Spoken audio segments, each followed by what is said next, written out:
Hi friends, welcome to our channel. అమ్మాయి గారి serial latest ఎపిసోడ్లోకి వెళ్తే దీపక్ కడుపులో మెలి తిరిగిపోతున్నాయి మమ్మీ పేగులంటూ చాలా గొడవ చేసేస్తూ ఉంటాడు. తన భార్య మౌనిక ఇటు విజయాంబిక కంగారు పడిపోతూ ఉంటాడు. దీపక్ ఏమైంది దీపక్ అంటూ ఇంతలో రూప వస్తుంది. ఏంటి దీపక్ ఏమైంది, కడుపులో పేగులు మెలిపడిపోతున్నట్టు అనిపిస్తుందా అని వెటకారంగా మాట్లాడుతూ ఉంటుంది. ఏయ్ రూప, ఏం మాట్లాడుతున్నావు నువ్వు? దీపక్ అంత బాధపడుతుంటే నువ్వు ఎలా మాట్లాడగలుగుతున్నావు? నీకు మనసు అనేది లేదా అని ప్రశ్నిస్తూ ఉంటుంది. మనసు గురించి మరి మీరే మాట్లాడాలి అత్తయ్య. మరి మందారాన్ని చంపాలని అనుకున్నప్పుడు వీల్ చైర్కే పరిమితమైంది పాపం, మంచానికే. కానీ మీరు చంపాలని అనుకున్నారు కదా, అప్పుడు ఈ మనసు ఏమనిపించింది అత్తయ్య? మీకు అప్పుడు మనసు లేదా అని ప్రశ్నిస్తూ ఉంటుంది. దీపక్ విజయాంబిక షాక్ అయిపోతారు. ఏయ్ ఏం మాట్లాడుతున్నావు? విషం ఏంటి మందారానికి ఇవ్వటం ఏంటి అని అడుగుతూ ఉంటుంది. అవును అత్తయ్య, మీరు తీర్థంలో విషం కలపటం మందారానికి ఇవ్వటం నాకు తెలియదు అనుకుంటున్నారా?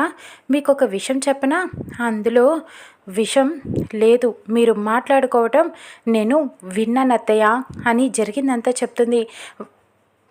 విజయాంబిక దీపక్ ఇద్దరు కూడా మౌనికతో మాట్లాడుతూ ఉంటారు. ఎలాగైనా సరే ఇంటి పెద్ద కోడల్ని చంపేయబోతున్నాం, తనకి తీర్థం అంటూ దేవుడు భక్తితో అలా కావాలని చేశాము, దాంట్లో విషం కలిపాం, అది మందారానికి తాగిస్తే ఇక దాని పని అయిపోతుంది అని మాట్లాడుకున్న సంగతి చెప్తూ ఉంటుంది. నేను విన్నాను అత్తయ్య, మీరు ముగ్గురు కలిసి మాట్లాడుకోవటం, అందుకనే మందారానికి విషం ఇవ్వలేదు, అందులో ఉన్న తీర్థాన్ని కూడా నేనే మార్చేశాను అని చెబుతూ ఉంటుంది. విజయాంబిక ఆ తీర్థాన్ని దేవుడి గదిలో పెట్టినప్పుడు రూప దాన్ని మార్చేస్తుంది, అందులో వేరే నీళ్లు పోసేస్తుంది, అందులో ఉన్న విషాన్ని తీసేస్తుంది. ఇప్పుడు అర్థమైందా అత్తయ్య? మీకు ఇంకొక షాకింగ్ న్యూస్ చెప్పనా? దీపక్ తాగిన కాఫీలో విషం కలిపాను అని చెబుతూ ఉంటుంది. ఇంకొకసారిగా భయపడిపోతూ ఉంటారు. విజయాంబిక అంటుంది, ఏ రూపా, ఏం చేస్తున్నావి? నువ్వు విషం కలిపావా దీపక్ని చంపటానికి? ఉండు, మీ నాన్నతో చెప్తాను, నా తమ్ముడితో చెప్తాను అంటూ ప్రతాప్ అని పిలుస్తూ ఉంటుంది. ఇక అప్పుడు ఏం చెప్తారత్తయ్య చెప్పండి, మందారానికి విషం కలిపినట్టు చెప్తారా తీర్థంలో, లేకపోతే నేను విషం కలిపానని చెప్తారా అని అడుగుతూ ఉంటుంది. మౌనిక దీపక్ కోసం కాఫీ కలుపుతూ ఉంటుంది. కిచెన్లో పాట పాడుకుంటూ డ్యాన్స్ వేస్తూ, అప్పుడు ఎవరికి తెలియకుండా చూడకుండా రూప వెళ్ళి అందులో మోషన్స్ టాబ్లెట్ కలిపేస్తుంది. కానీ అది విషమని చెబుతూ ఉంటుంది. అది తలుచుకొని నవ్వుకుంటూ ఉంటుంది రూప. అయ్యో దీపక్, నీకేమైంది దీపక్? ఏం కాలేదు కదా, హాస్పిటల్కి వెళ్దాం అని అంటూ ఉంటుంది. ఇక అప్పుడు రూప చెప్తుంది, కంగారు పడకండి అత్తయ్య, నేనేమి విషం కలపలేదు, అందులో మోషన్స్ టాబ్లెట్ కలిపాను అంతే అని చెప్తూ ఉంటుంది. జస్ట్ మోషన్స్ అవుతాయి అంతే, అంతకంటే ఏమీ అవ్వదు అని చెప్తూ ఉంటుంది. ప్రతాప్ వస్తాడు. ఏమైందక్క, దీపక్ ఏమైంది అని అడుగుతూ ఉంటాడు. ఏం లేదు నాన్న, మందారం కోసం ప్రేమతో ఉపవాసం చేస్తున్నాడు దీపక్, తొందరగా కోలుకోవాలని చెప్పి. మందారం పాపం కడుపులో పేగులు అరుస్తున్నాయంట, యుద్ధం చేస్తున్నాయి అని చెప్తూ ఉంటుంది. ఇకప్పుడు దీపక్ చాలా కోపంగా చూస్తూ ఉంటాడు. ప్రతాప్ అడుగుతాడు, ఏంటి దీపక్, ఇదంతా ప్రేమ ఉంటే తనకి సేవ చెయ్యి, అంతేకాని ఇలా ఉపవాసాలు ఉండమాకు, తొందరగా కోలుకోవాలని దండం పెట్టుకో. అక్క, నువ్వు వాడికి ఏదైనా తినిపించు అని చెప్పి వెళ్ళిపోతాడు. తొందరగా తినిపించండి, లేకపోతే నీరసం వచ్చి పడిపోతారు. ఏయ్ జంబలు అక్కడ జారు మిఠాయా, నువ్వు వెళ్ళి కాఫీ కలిపావు కదా, అదే చేతులతో వెళ్ళి కాస్త మజ్జిగ కలిపి తీసుకురా అని చెప్పి వెటకారంగా నవ్వుతూ వెళ్ళిపోతుంది రూప. ఉండండి మజ్జిగ తెస్తాను అంటూ మౌనిక వెళ్తూ ఉంటుంది. నాకేం అవసరం లేదు అంటూ బాత్రూమ్కి పరిగెడుతూ ఉంటాడు దీపక్. విజయాంబిక ఇది చూసి బాధపడుతూ ఉంటుంది.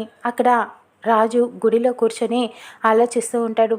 రూపని, అమ్మాయి గారిని చాలా బాధ పెట్టాను, మందారం చావుకి తనే కారణమని విడిచిపెట్టేసి ఇన్నాళ్ళు దూరం పెట్టాను అమ్మాయి గారిని, కానీ తను చనిపోయిందో లేదో తెలుసుకోకుండానే నేను చితి పెట్టాను, నేను చేసింది ఇంకెంత పెద్ద తప్పో అని బాధపడుతూ ఉంటాడు. ఇంతలో రూప ఫోన్ చేస్తుంది. రాజు, ఏం చేస్తున్నావు? నీకు ఒక విషయం చెప్పాలి. ఈరోజు మందారాన్ని చంపే ప్రయత్నం చేశారు దీపక్, మా అత్తయ్య ఇద్దరు కూడా తీర్థంలో విషం కలిపి పట్టించబోయారు. నేనే దాన్ని ఆపానని జరిగిందంతా చెప్పి బాధపడుతూ ఉంటుంది. అమ్మాయి గారు, ఎలాగో అలాగా మందారాన్ని మనం కాపాడాలి, దానికి ఒకటే మార్గం ఉంది అని ప్లాన్ని చెప్తూ ఉంటాడు. రూప సంతోషపడుతుంది. బంటి ఎలా ఉన్నాడు రాజు అని అడుగుతూ ఉంటుంది. బాగానే ఉన్నాడు, అమ్మ లేదని తెలిసినన్ని రోజులు బాగానే ఉన్నాడు అమ్మాయి గారు, కానీ ఇప్పుడు ఉందని తెలిసాక మిమ్మల్ని విడిచిపెట్టి ఉండలేక బాధపడుతున్నాడు. తొందరలోనే మనం కలిసి ఉండాలి అమ్మాయి గారు అని చెబుతూ ఉంటాడు. ఇంకలా వాళ్ళు మాట్లాడుకున్న తర్వాత విజయాంబికకి మౌనిక జాంకాయ్ ఫ్రూట్స్ అన్నీ కూడా ప్రేమగా కోసి ఇస్తూ ఉంటుంది. తినండి అత్తయ్య అంటూ. దీపక్ చాలా బాధపడుతూ ఉంటాడు. మోషన్స్ అవుతూ ఉంటాయి. ఇది నేను భరించలేకపోతున్నానమ్మా, ముందు ఆ మందరాన్ని ఏం చేయాలో ఆలోచించండి అని చెప్తూ ఉంటాడు. మౌనిక అంటుంది, ఈసారి మనం కలిసి ప్లాన్ చేయొద్దు, ఏం మాట్లాడుకున్నా ఈ ఇంట్లో గోడలకి చెవులు ఉన్నాయి, అందుకనే ఎవరి ప్రయత్నం వాళ్ళు ఇలా డిస్కస్ చేసుకోకుండానే చేద్దాం అని ఐడియా చెప్తూ ఉంటుంది. ఇంతలో దీపక్ వాళ్ళ నాన్న స్వామీజీ ఇంటికి వస్తారు. ఇంటికి రావటంతో అందరూ ఆశ్చర్యపోతారు. రండి మావయ్య రండి అని పిలుస్తూ ఉంటారు. ఇకప్పుడు ప్రతాప్ కూడా, రండి బావగారు బాగున్నారా, ఏంటి ఇలా సడన్గా వచ్చారు అని అడగటంతో మౌనికకి, మావయ్య ఏంటి బావగారు అంటున్నారు, అసలేం అర్థం కావట్లేదు అని అంటూ ఉంటుంది. ఇంతలో దీపక్ ఎందుకు వచ్చారు నాన్న అని అడుగుతూ ఉంటాడు. కోపంగా చూస్తూ ఉంటాడు. అంటే దీపక్ వాళ్ళ నాన్న అని ఆశ్చర్యపోతుంది. వెళ్ళి నన్ను ఆశీర్వదించండి అని కాళ్ళకి మొక్కుతూ ఉంటుంది. కోపంగా చూస్తూ ఉంటాడు. మందారం బ్రతికే ఉందట కదా బావగారు, అందుకే చూసి వెళ్ళడానికి కుంభమేళ నుంచి డైరెక్ట్గా ఇక్కడికే వచ్చానని స్వామీజీ చెబుతూ ఉంటారు. ఈ బాబు ఎవరు అని అడుగుతూ ఉంటాడు. మందారం కొడుకు మావయ్య అంటూ రూప చెప్తూ ఉంటుంది దీపు గురించి. మా అమ్మని తొందరగా బ్రతికించండి అని అడుగుతూ ఉంటాడు.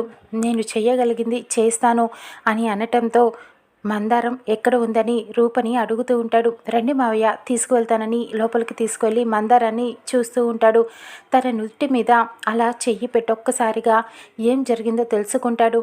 దీపక్ విజయాంబిక కలిసి తనని చంపబోయిన విషయం అర్థమవుతుంది. ఇక ప్రతాప్ అయితే తొందరగా నయమవుతుందా రూప్ అని అడుగుతూ ఉంటాడు మందారం గురించి.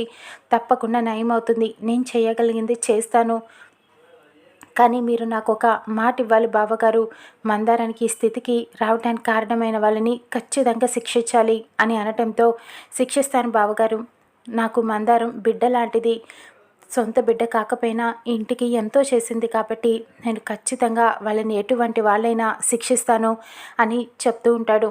ఇక అప్పుడు రూపా నువ్వు నాతో రా, నీకు ఒక విషయం చెప్పాలంటూ స్వామీజీ పక్కకి తీసుకొని వెళ్తూ ఉంటారు. విజయాంబిక అయితే ఎందుకు రూపతో మాట్లాడాలి అని అడుగుతూ ఉంటుంది.